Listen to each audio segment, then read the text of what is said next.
अंबेडकर नगर में मेडिकल शिक्षा को लेकर क्या हाल है, इसे भी समझना बेहद जरूरी है। और इसीलिए मंच पर अब जो अगले मेहमान हमारे आने वाले हैं वो हैं राजकीय मेडिकल कॉलेज के प्रिंसिपल डॉक्टर मुकेश यादव। मैं चाहूंगी तालियों के साथ उनका स्वागत करें।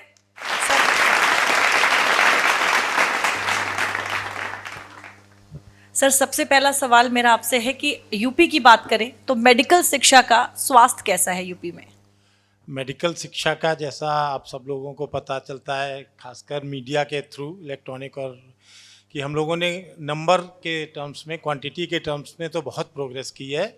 इवन कर्नाटका को छोड़ के सबसे ज़्यादा highest number of medical college UP में ही है। और उसका कारण ये है कि इतनी जल्दी ग्रोथ हुई है और जो जिनकी चिकित्सा शिक्षा और चिकित्सा स्वास्थ्य जो मेडिकल कॉलेज के हॉस्पिटल में मिलता है वो बिल्डिंग से नहीं मिल सकता, पैसे से नहीं मिल सकता, वो qualified and trend man power से ही मिल सकता है। मेडिकल एक ऐसा फील्ड है जहाँ पर स्किल की बहुत ज़्यादा ज़रूरत है। अब अगर यूपी की बात करें तो यहाँ पर इस फील्ड में स्किल को लेकर क्या किया जा रहा है? स्किल देखिए बहुत तरह के, चूँकि हेल्थ केयर और मेडिकल एजुकेशन एक ऐसा है जहाँ पे बहुत कॉम्प्लिकेटेड दैट सर्विस सेक्टर है, जहाँ पे इलिटरेट एम्प्लॉई जो क्लास 4 एम्प्लॉई होता है वो और highly qualified super specialist DMMCH वाला डॉक्टर होता है।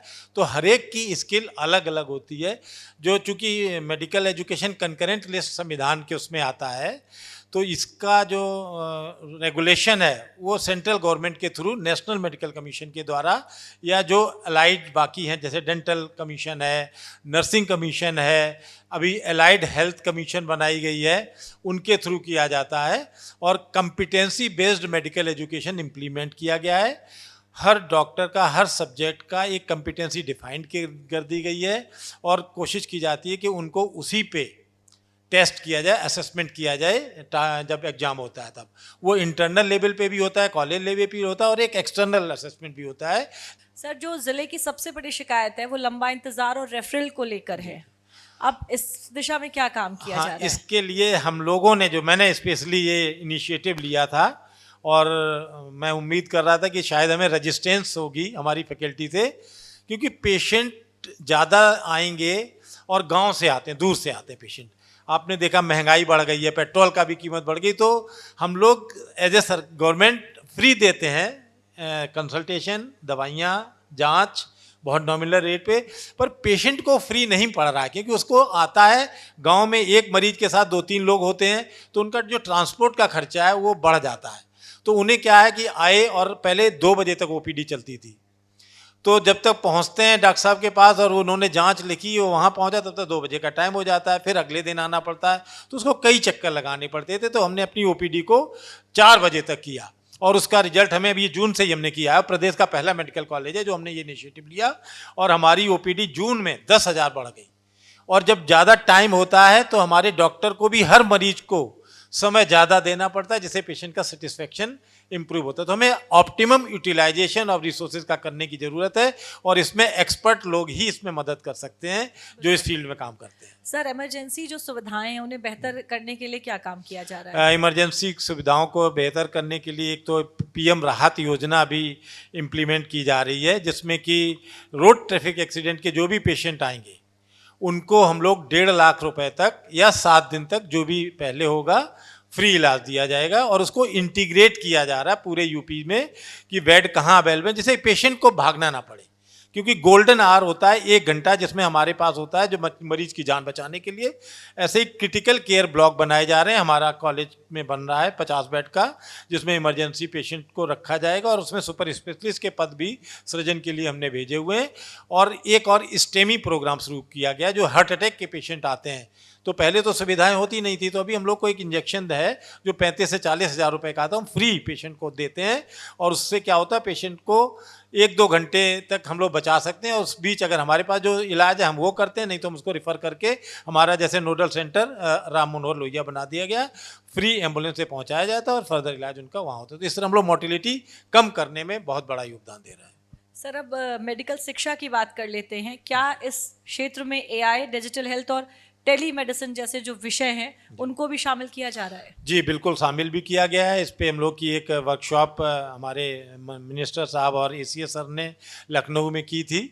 और इसके अलावा एक कर्मयोगी करके प्लेटफॉर्म है जिस पे ये कोर्सेज अवेलेबल हैं और हम लोगों को सबको इंस्ट्रक्शन है, क्योंकि हम लोगों की ACR बनाई जाती है तो उसमें मैंडेटरी था कि AI के कोर्सेज हम लोगों को करने, तो हमने सबने किए हैं। इसके अलावा जो national board of medical education है उन्होंने भी 6 महीने का सर्टिफिकेट कोर्स, और उसमें इतने डॉक्टरों ने रजिस्ट्रेशन किया कि गिनीज बुक में इसका रिकॉर्ड किया गया है और हम सभी लोगों ने प्रोग्राम पूरा किया है और बहुत से प्रोजेक्ट हम लोग AI के इम्प्लीमेंट करने जा रहे हैं।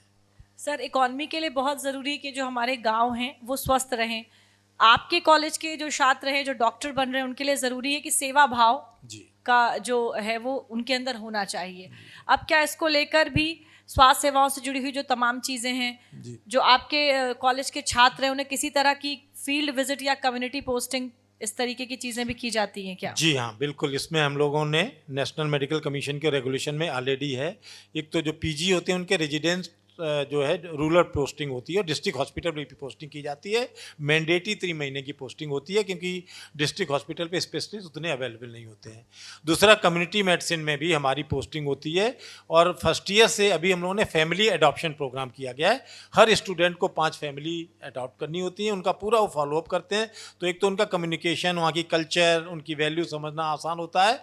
और कहते हैं ना, health care at door step, हम उनके घर पे जाके बहुत सी, क्योंकि एक होता है क्योर करना इलाज, एक होता है प्रिवेंशन।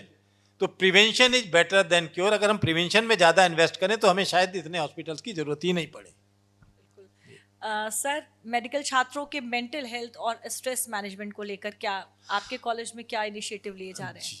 ये बहुत बड़ा नेशनल इशू है और इसको सुप्रीम कोर्ट ने, ऑनरेबल सुप्रीम कोर्ट ने सुओ मोटो कॉग्निजेंस लेके एक PIL हुई थी और उसमें डायरेक्शन दिए थे जिसमें mental health and wellbeing programme launch करने के लिए एक टास्क फोर्स बनाई गई थी नेशनल लेवल पे। और हर जगह उसके इंस्ट्रक्शन गए हैं, ना ही सिर्फ मेडिकल कॉलेज, बस डिग्री कॉलेज, IIT सब जगह गए।